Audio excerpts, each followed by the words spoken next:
자, 반갑습니다. 의입니다. 얼마 전에 인터넷에서 굉장히 반응이 뜨거웠던 영상이 하나 있었죠. 바로 유명 탤런트 전원주 씨하고 선호영녀 선생님이 같이 식사를 하는 장면이 있었는데 두 분의 가치관이 완전히 대립이 됐어요. 이 영상에 대한 우리들의 반응이 생각보다 뜻밖이길래 오늘의 영상을 한번 준비해봤는데, 한국이 정말 유별나게도 특별히 가지고 있었던 한 가지 특징이 있었죠. 바로 전 세계에서도 가장 높은 축에 속하는 저축률. 그런데 최근에 그런 트렌드마저도 마치 와장창 깨지는 것 같은 그런 사회의 단면을 보여주는 것 같아서 오늘 영상을 한번 준비해봤어요. 화제가 되었던 이 영상에선 전원주 선생님하고 선호영 선생님께서 식사를 같이 하셨는데, 선호영 선생님께서 자주 오시는 고급 식당에 오신 것 같아요. 흑우 스토리 시청자 선생님들이면 다들 돈도 많으시고 좋은 데들 많이 가보셨을 테니까 이런 식당 가시면 아시죠? 테이블에 이런 고급 탄산수가 놓여져 있는데, 이걸 보고 전원주 선생님께서 야, 선호영녀 쟤 술 먹네? 큰일 나려고 이런 표정을 지으시면서 이걸 가르치셨는데, 근데 뜻밖에도 선호영 선생님께서 굉장히 답답해 하시면서 한마디 나서셨죠. 언니가 평생 돈 쓸 줄을 모르고 이런 데서 안 사 먹어보니까 이런 게 술인 줄 알지. 언니 지금 어디 거울 있으면 언니 지금 모습을 한번 봐라. 쭈구랑망탱이가 됐다. 어휴, 이렇게 한 끼에 5만원 10만원 하는 비싼 식당에 왔는데 이걸 어떻게 먹어 하는 표정 아니냐. 활력이 없다 지금 내가 보니까. 그러면서 말씀 도중에 울컥해 하시면서 언니 사는 게 너무 안타깝다. 평생을 그렇게 고생하고 일해서 돈을 많이 벌어놨는데 왜 아직도 자기를 위해서 돈을 쓰지 못하냐. 사실 선호영 선생님하고 전원주 선생님하고 굉장히 오랜 연예계 생활을 같이 하셨을 테니까 정말 막역한 사이시겠지만은 세간에 알려진 두 분의 모습은 굉장히 다르죠. 다들 한번 이 영상 직접 보지는 않으셨어도 워낙 화제가 됐기 때문에 들어보셨을 겁니다. 선호영 선생님께서 유튜브를 개설하시고 자신의 하루하루가 어떤지를 솔직하게 보여주는 영상에서 정말 많은 분들이 보고 놀라셨었는데요. 선호영 선생님께서는 매일매일 호텔 뷔페를 드신다고 합니다. 내 몸을 이루는 거는 결국엔 내 입에 들어가는 걸 텐데, 돈이 있다면 가장 중요하게 생각하고 최고로 좋은 걸 먹지 않을 이유가 있냐, 이렇게 생각하셨다고 하죠. 그에 반해서 전원주 선생님께서는 그 나이 또래 많은 분들이 그러셨던 것처럼 특히나 연예계에서도 근검절약의 화신이죠. 수십억대 자산가인데 추워도 난방을 안 틀고 잔뜩 껴입어서 가스비가 1370원 나온 적 있다. 그래서 심지어는 이럴 리가 없는데 했던 도시가스 회사 직원들이 전원주 씨 집에 나왔던 적도 있다고 하죠. 여러분은 이 두 분의 대화를 듣고 어떻게 생각하셨나요? 인터넷 여론은 굉장히 다양한 의견들이 있었는데, 그 중에 하나가 성인이 되고 나이가 30, 40이 넘어가면 서로 각자가 생각하는 가치관이 있는 건데 어떻게 저렇게 이야기할 수 있냐, 이렇게 생각하시는 분들도 계셨어요. 그런데 아마 두 분이 예전부터 친하셔서 이렇게 이야기할 수 있는 게 아닌가 싶었고요. 저는 솔직히 개인적으로 놀랐던 게, 선호영 선생님께서 나는 매일 아침 호텔 뷔페를 먹는다, 내 집을 봐라, 한 10년 전까지만 하더라도 이런 말씀을 하셨다면, 야, 어디 연예인이 돈 많다고 나와서 자랑질이냐, 사회적인 긴장감을 유발하는 거 아니냐 하면서 사회적인 질타를 조금 아마 받으셨을 수도 있을 것 같은데,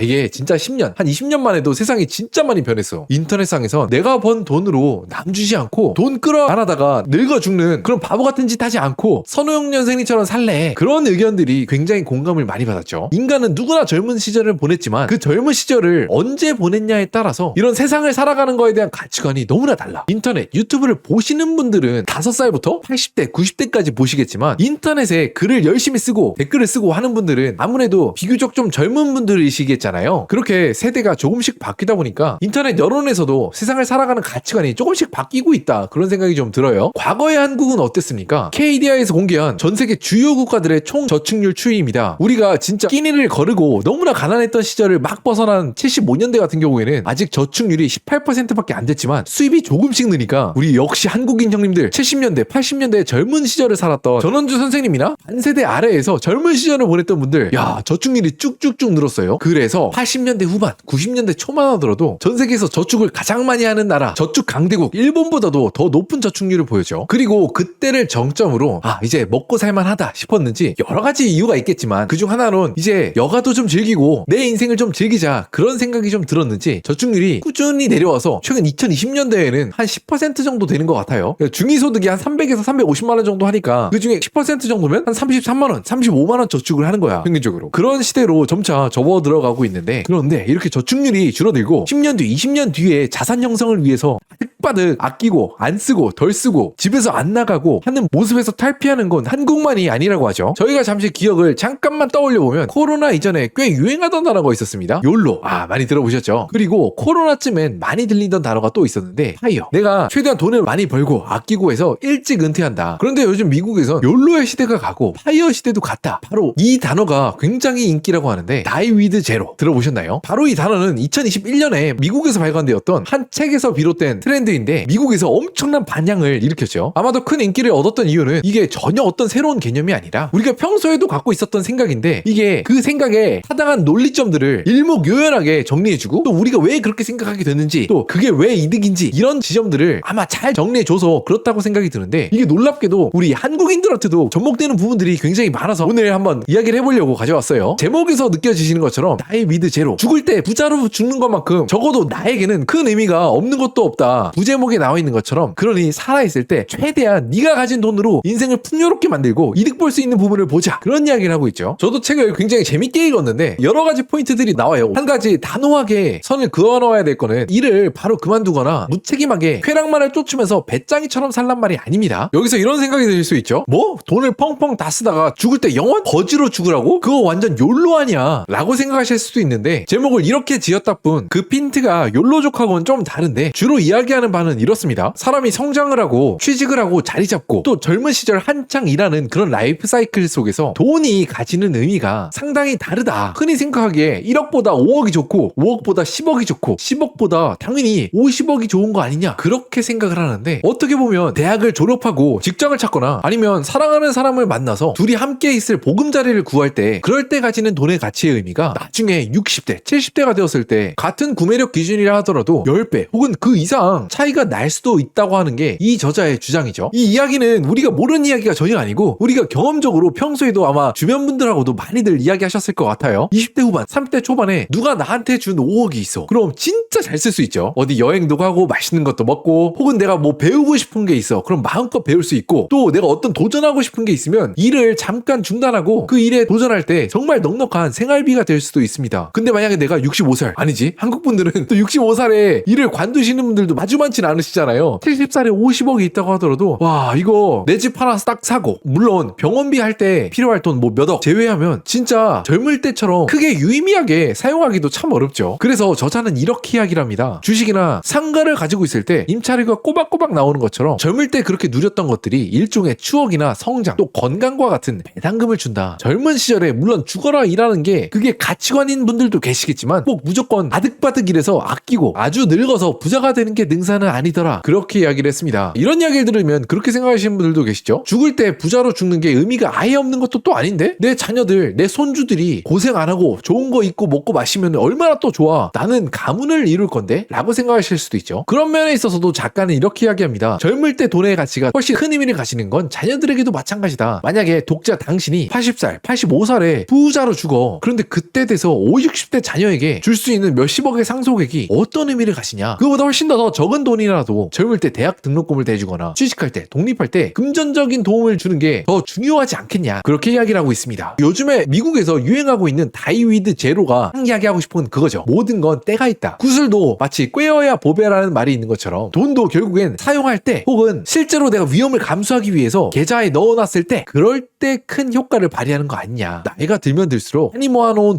돈일지라도 그 돈을 쓸 때 느낄 수 있는 감흥이나 감동 또 의미가 많이 줄어든다. 사실 이런 돈에 대한 생각은 이걸 보시는 많은 구독자 선생님들도 각자가 가지고 있는 가치관이 굉장히 다르시기 때문에 이거에 대해서 좀 적극적으로 동의하시는 분들도 계시고 난 저거 진짜 아닌 것 같은데 저러다 진짜 인생 골로 가기 딱 좋다 라고 생각하시는 분들도 계실 것 같아요. 그런데 적어도 미국에선 이런 Die with Zero의 아이디어에 가장 크게 감화되었던 집단이 대표적으로 2개 정도가 있었는데 첫 번째 계층은 어디가 있었냐, 젊을 때는 굉장히 오래 기술을 연마하고 공부를 오래 해야 겨우 뒤늦게 돈을 벌기 시작할 수 있는 그런 직종, 또 늦게 벌었기 때문에 일반적인 경우보다 더 늦은 나이까지 은퇴를 미뤄야 하거나 매일 야근하고 심지어 토요일 일요일도 일하고 그런 직종에 종사해 있는 사람들이 Die with Zero 이 책을 보고 내 삶의 의미가 뭐였나 이렇게 고민을 하시는 분들이 많으셨다고 하는데 대표적으로 미국에는 이 채널에서 굉장히 히트였다고 하죠. 화이트 코트 인베스터, 어떤 분들인지 감이 오시나요? 하얀 코트를 입은 투자자들. 진짜 한국에서도 의사 선생님들 뿐만 아니라 정말 많은 전문직 선생님들께서 사회적인 진출이 적으면 5년 길면 10년 정도 늦으시죠. 특히 의사 선생님들은 논스탑으로 수련까지 다 받으면 34인데 언제 집 사고 투자까지 성공해서 은퇴까지 할 수 있냐. 10년 일해서 투자 자금 모으고 또 그 다음 10년 일해서 근로소득 열심히 모으고 또 투자로 불린 돈까지 합해서 내 집을 사고 55살이 됐는데 이제는 또 내 은퇴자금을 모아야 되잖아요. 실제로 해당 레딧에 들어가 보니까 이렇게들 말씀하십니다. 그동안 내가 굉장히 오래 일하면서 통장에 차곡차곡 쌓이는 통장 잔고만 보면서 버텼는데 이 책을 읽고 아이들이 더 커서 늦기 전에 매년 가족여행을 가는데 돈을 아끼지 않기로 결정을 했다. 또 어떤 어떤 분은 이렇게 이야기를 했습니다. 야, 한국에도 이런 분들 많으시죠? 아무도 정해주지 않은 내가 임의적으로 잡아놓은 목표 순 자산이었던 우리나라 돈으로 100억, 그 돈을 모으기 위해 내 건강과 내 40대 전체를 갈아 넣는 짓을 멈추기로 했다. 비단 전문직 선생님들 뿐만 아니라 뜻하지 않게 사회 진출이 늦으셨던 분들도 이런 이야기를 듣고 아마 많이들 공감이 되실 것 같은데, 이와 비슷하게 다이비드 제로에 가장 크게 영향을 받았거나 아니면 책에서 이야기하는 가치관과 가장 비슷하게 살아가고 있는 계층은 요즘과 같은 자산 폭등기에 10대, 20대를 살아가고 있는 젊은이라고 이야기를 하죠.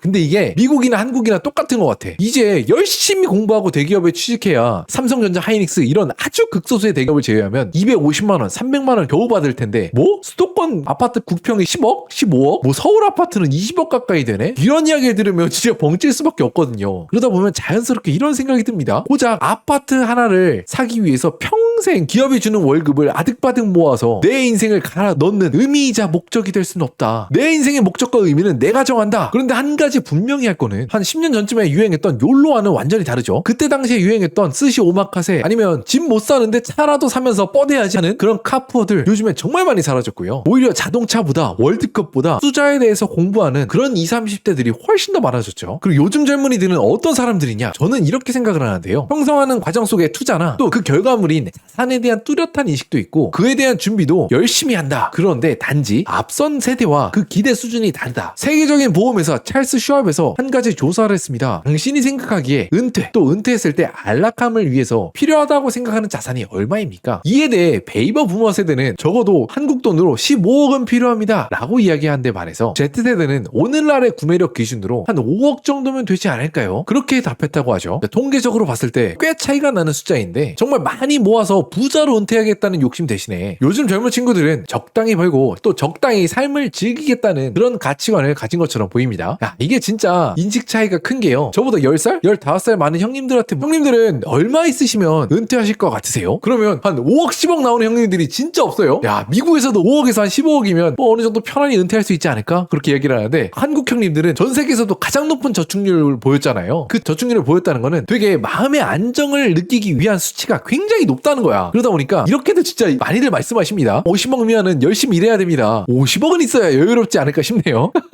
거주 지역에 따라 다르겠지만 총자산 50억은 되어야 한다고 생각합니다. 여러분 어떻게 생각하시나요? 한국에서 순자산 50억이 되는 가구가 개인 기준이 아니라 가구 기준으로 0.5%도 안 되거든요. 와, 그러면 이분들의 의견에 따르면 한국의 99.5%는 편안하고 여유롭지 못한 은퇴 생활을 보내야 된다는 건데, 요즘에 뭐 원화 가치가 많이 떨어졌고 한국인의 구매력이 예전 같지 않아서 뭐 100억 이야기하는 분들도 계시죠. 근데 이게 돈에 대한 인식은 영원히 진짜 평행선을 달리는 것 같아. 그렇기 때문에 제 영상을 보고 아마 나는 저런 의견하고는 전혀 공감이 안 가는데 하시는 분들도 굉장히 많이 계실 것 같아요. 그나저나 이렇게 요즘에 젊은 분들의 부에 대한 인식 변화가 이렇게 빠르게 변하고 젊은 시절에 하루하루를 변해야겠다, 그런 생각이 확연하게 달라지고 있다 보니까 우리의 윗세대 같으면 미래로 보냈을 돈을 어디에 쓸 것 같습니까? 이런 질문에 많이들 이렇게 대답을 한다고 합니다. 평생을 모아도 대도시 집 한 채를 못 산다면 차라리 그 돈으로 지금 누릴 수 있는 이때 아니면 못하는 최고의 경험을 사서 그걸로 평생의 추억의 배당금을 챙기겠다, 그렇게 이야기를 한다고 합니다. 특히 한국에선 그 최고의 경험이 뭐냐 하면 뭐 미국, 유럽, 해외여행이나 내가 좋아하는 최애 아이돌이 오는 그런 유명 가수의 콘서트, MG 형님들이 예전보다 훨씬 더 이쪽에 많이 돈을 써서 이런 시장이 요즘에 정말 미쳐가고 있다고 합니다. 한국의 경우를 먼저 한번 살펴보면요, 요즘에 한국 내수 시장이 그렇게 힘들다고 하는데 공연 시장은 그런 거 없죠. 특히 콘서트 티켓이 그 화랑을 이끌어 나가고 있다고 합니다. 공연 시장 역대 최고 매출 기록, 예매 수는 전년 대비 12% 증가했고 매출은 20% 증가했다. 야, 그럼 거의 객단가도 한 8% 넘게 뛰었다는 거잖아요. 네, 코로나 이후부터 우리나라 티켓 가격이 진짜 미쳐 돌아가고 있죠. 제 학창 시절에 유명했던 가수분들, 뭐 블랙핑크, 뭐 이런 분들 콘서트 한번 가려면 그때만 하더라도 유명 가수 콘서트 티켓이 한 7만원, 8만원 했었거든요. 약간 심리적 지지선이 10만원이었어. 야, 무슨 공연을 10만원 넘게 보러 가? 이렇게 생각을 했었는데, 요즘에 그런 가수들 콘서트 시장은 가수들 얼굴만 살짝 배겨도 15만원, 18만원 하고요, 13만원 주고 가면 아예 그냥 시야 관람 제한석이야. 진짜 노래만 듣고 오는 거야. 사실 근데 이건 젊은 층들 뿐만 아니라 40대, 50대 중장년층들에까지 내 오늘을 위해서 한번 좀 써본다, 이런 문화가 빠르게 번지고 있는 것 같죠. 적어도 콘서트에 있어서 말이에요. 트로트 전국 투어 이런 콘서트 예매하는 거 진짜 요즘 어렵다고들 하고요. 특히나 우리가 10년 전, 10년, 20년 전에 알던 유명한 가수들이 요즘엔 장르도 바꾸고 예명도 바꿔서 트로트 가수로 중장년층들을 위해서 노래를 하고 있는 가수들이 정말로 많다고 합니다. 그러다 보니 이런 트로트 열풍에 편승했던 TV조선, MBN 이런 회사들이 한국의 여러 방송사들 중에서도 굉장히 돈을 잘 벌고 있고요. 아유, 그 와중에 JTBC는 몰라도 KBS는 뭐냐? 마이너스 700억? 야, 그리고 이 트렌드의 끝판왕은 미국이죠. 아마 많이들 들어보셨을 겁니다. 이제는 움직이는 중소기업이 아니라 움직이는 대기업이다. 아이돌처럼 4명, 5명, 7명 엠빵 하는 게 아니라 한 명이 다 가져가는 팝스타 테일러 스위프트의 공연 수입이 무려 3조 원? 한 해에만 1,000몇 명의 관람? 와, 시가총액이 3조 원이 안 되는 코스피 기업이 있는데 공연 수입이 3조 원이야? 그런데 이게 2년 전 이야기예요. 요즘은 어떻게 돌아가고 있냐? 2025년 가장 큰 소득을 올린 가수 위켄드. 이번에 올해 한국에도 10월에 오죠. 차 떼고 포 떼고 그 가수가 1년에 벌어들인 소득이 4,500억이라고 합니다. 이게 진짜 얼마나 말도 안 되는 숫자냐면요. 요즘에 이런 콘서트를 열고 콘서트를 가득 채울 수 있는 연예인들이 얼마나 미쳐 돌아가는지를 보여주는 수치인 것 같은데, 미국의 넷노라 하는 기업을 총망라해서 모아놓은 S&P 500 기업들의 최고 CEO들이 못 받으면 몇백억에서 정말 잘 받는 회장님들이 한 2천억 정도 번다고 하거든요. 그걸 더블 스코어로 넘었어. 위켄드, 테일러 스위프트 이런 콘서트장을 채울 수 있는 가수들이. 야, 이제는 어디까지 위협하고 있냐? 전 세계에서 돈을 가장 많이 버는 업종 중 하나라는 헤지펀드 매니저 수입. 야, 이쪽은 1조 원이 넘는 형님들이 몇 명 계시죠? 그런데 이제 이분들도 긴장하고 있어야 돼. 왜냐? 가수 형님들이 티켓값을 매년 10% 이상씩 늘리고 관객 수도 2자리 숫자로 성장이 뜨고 있는데도 이 성장세가 멈추지 않아. 21세기 가장 성공한 헤지펀드 매니저 중 하나인 하델의 켄 그리핀 형님, 드라마 빌리언스의 엑스캐피털 모델로 유명했던 스티븐 코엔 형님, 이런 분들도 좀 이제 긴장을 좀 하셔야겠는데?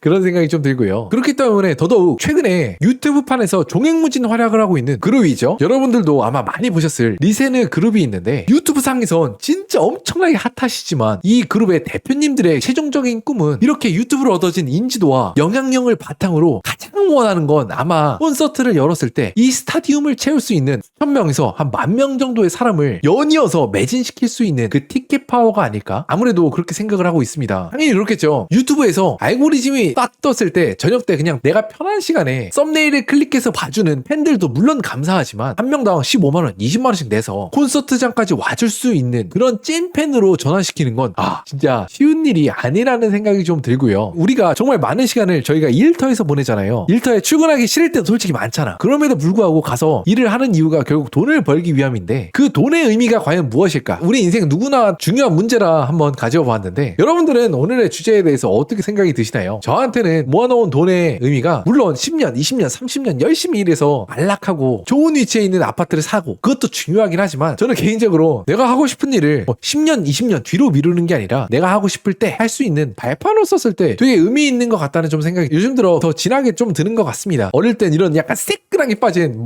자동차 아니 귀중품 이런 거 보면은 멋있다, 갖고 싶다 이런 생각을 하고 돈을 많이 벌고 싶다 그런 생각을 좀 했던 것 같은데, 오래 가고 또 저한테 크게 깊이 의미가 남는 건 하고 싶은 때 하고 싶은 일을 하면서 사는 게 아니었나, 제가 뭘 알겠냐마는 그런 생각을 좀 해봐요. 자, 여러분들도 나한테 돈은 어떤 의미가 있는지 한번 의견을 남겨주시면 저도 재밌게 한번 볼 수 있도록 하겠습니다. 감사합니다.